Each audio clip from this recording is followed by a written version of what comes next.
All right, so far we have discussed about how to create a Bayesian classifier, how we would model our likelihood based on a Gaussian distribution, how we would estimate our parameters for that Gaussian distribution, how we would estimate our prior. Now we would move on to a few variations of that Bayesian classifier framework, where we want to actually introduce the idea of the profit. So how would we be able to now also take into account into all that modeling, the fact that I might be better off actually not classifying in some cases some entries, or generally speaking, the minimization of the the maximization of the posterior does not always guarantee the maximum possible profit. So instead, I want to more explicitly have my optimization objective involving the profit into that.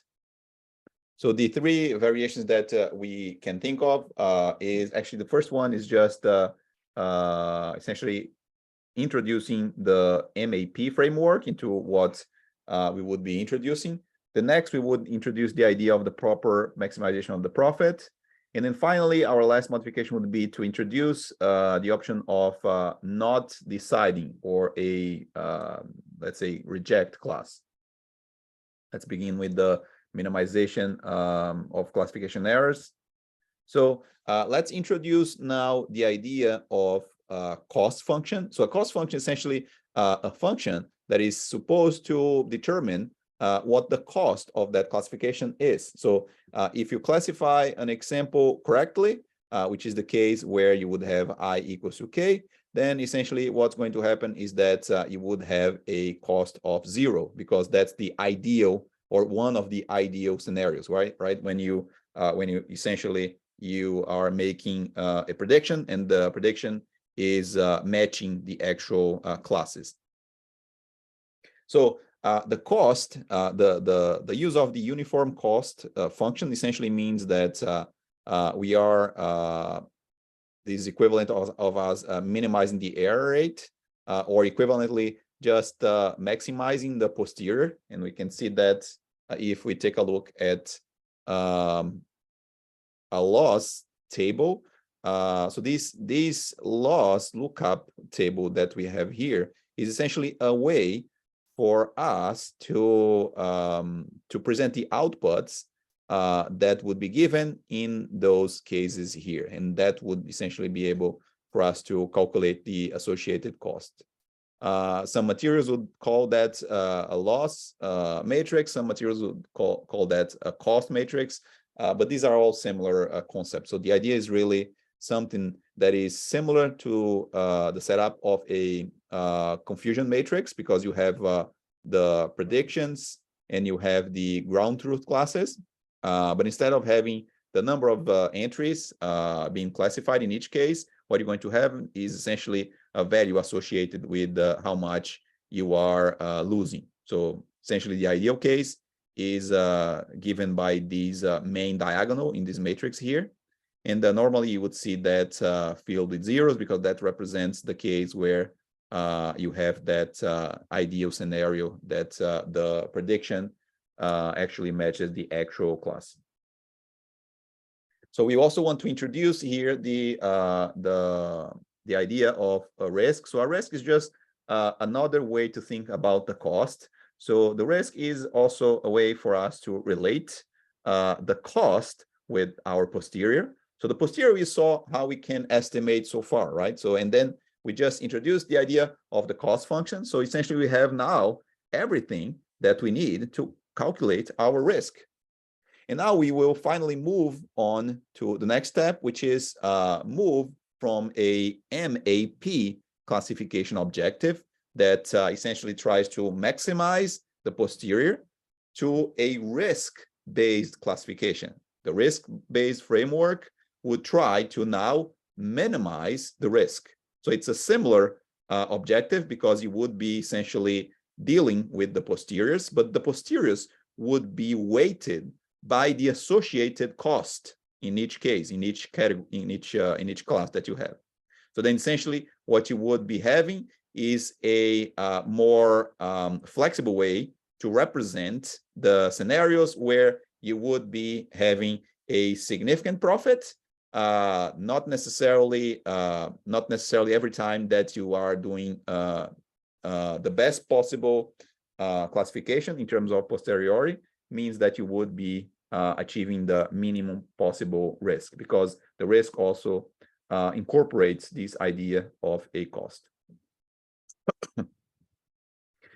If we want to visualize that, we kind of have done that already, but in a more explicit manner. On the left-hand side, you see the use of a non-uniform cost. So that would be the case where we would be considering the risk and not only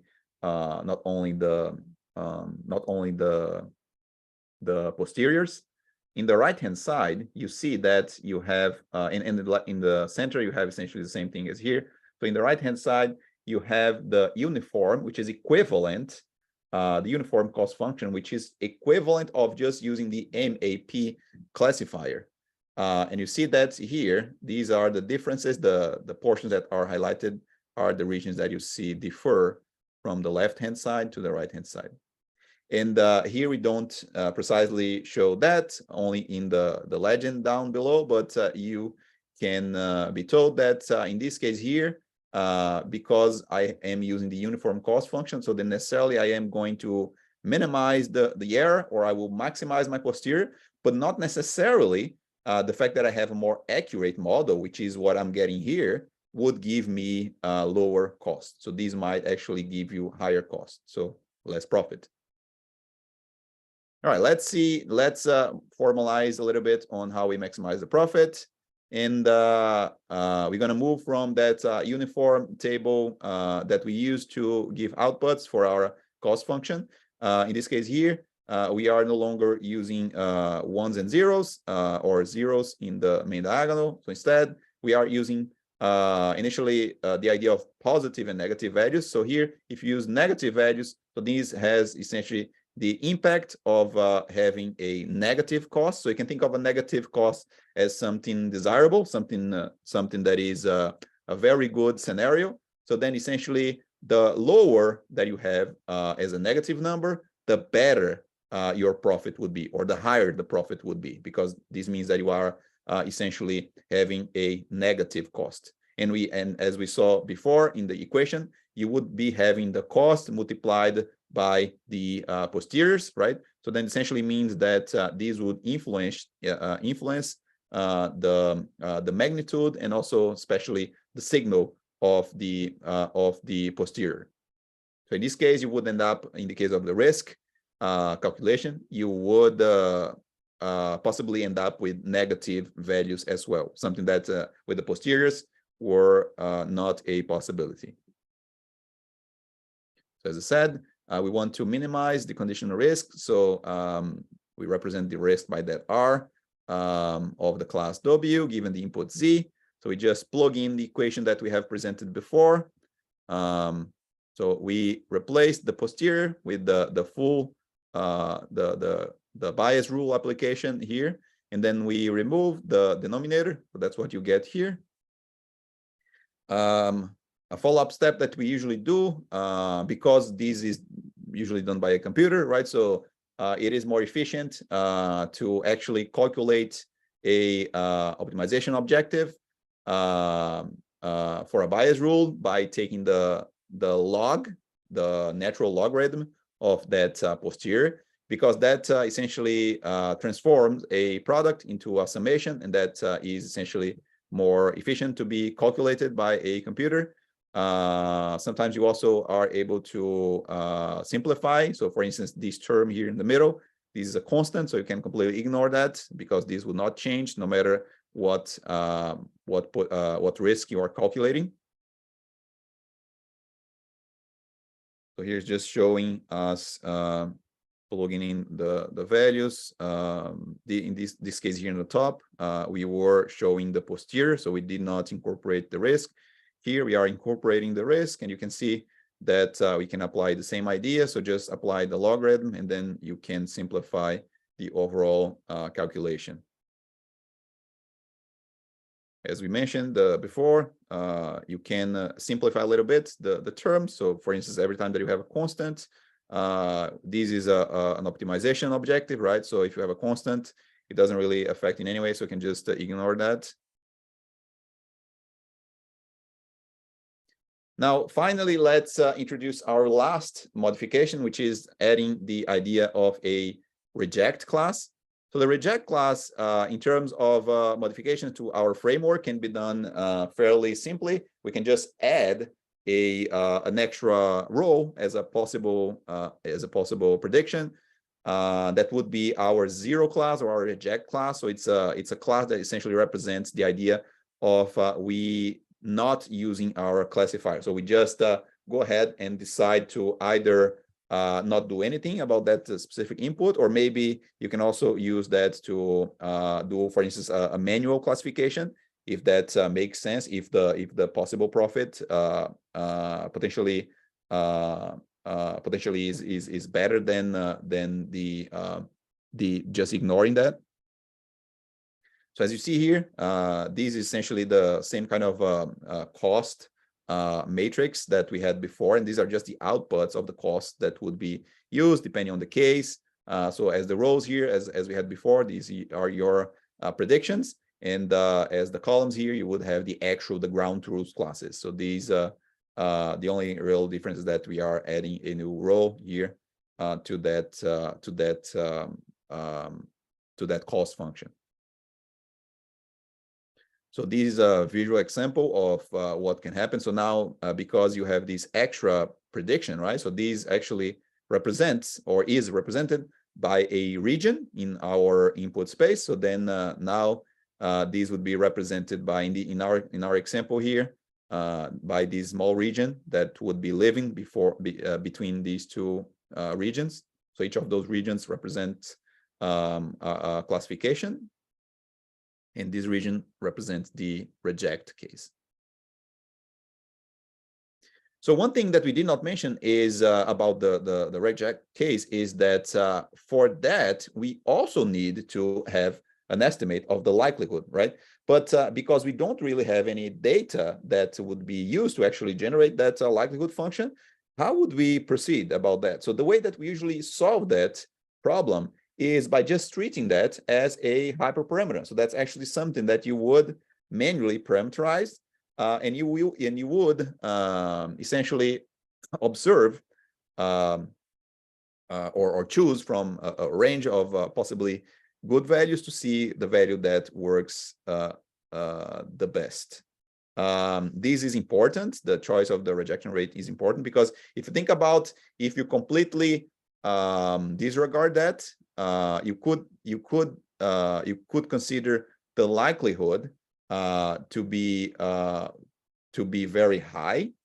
So in that case, if you consider the likelihood to be very high, this means that you will, with very high frequency or with very high probability, be just opting to not classify at all, or to not use the automated classifier at all, which could essentially mean that these would result in not necessarily the highest profit scenario.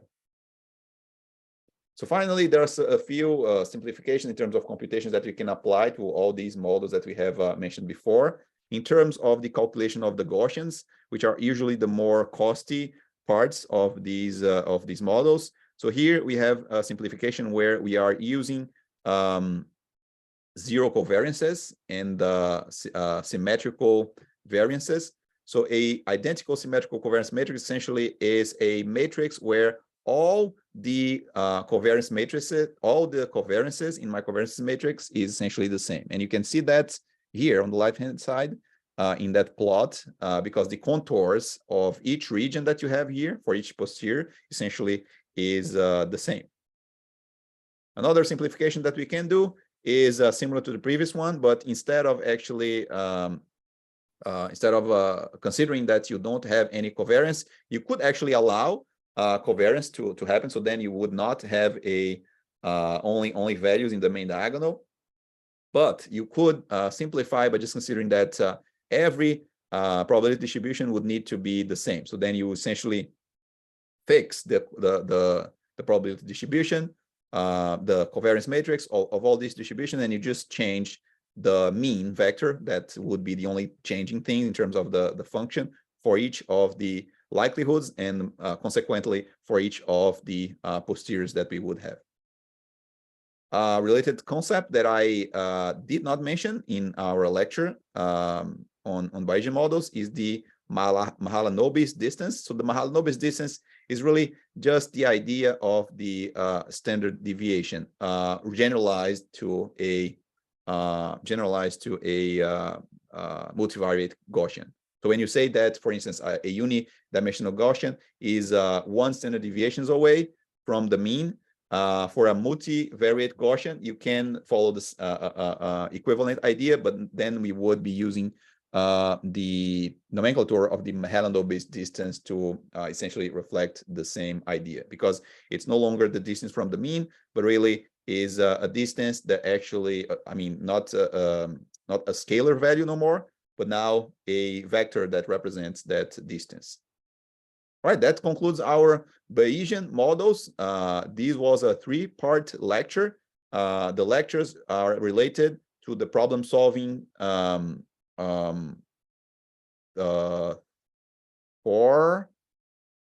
5, and 6. Yeah, 4, 5, and 6. So these problem solvings are the ones related to the Gaussian distribution. The next one is the MAP classifier. And then finally, the last one is the Risk Classifier. So these are the 3 different parts that we have in this lecture. And we have each problem solving related to each one of those. I will see you in the next video. Take care.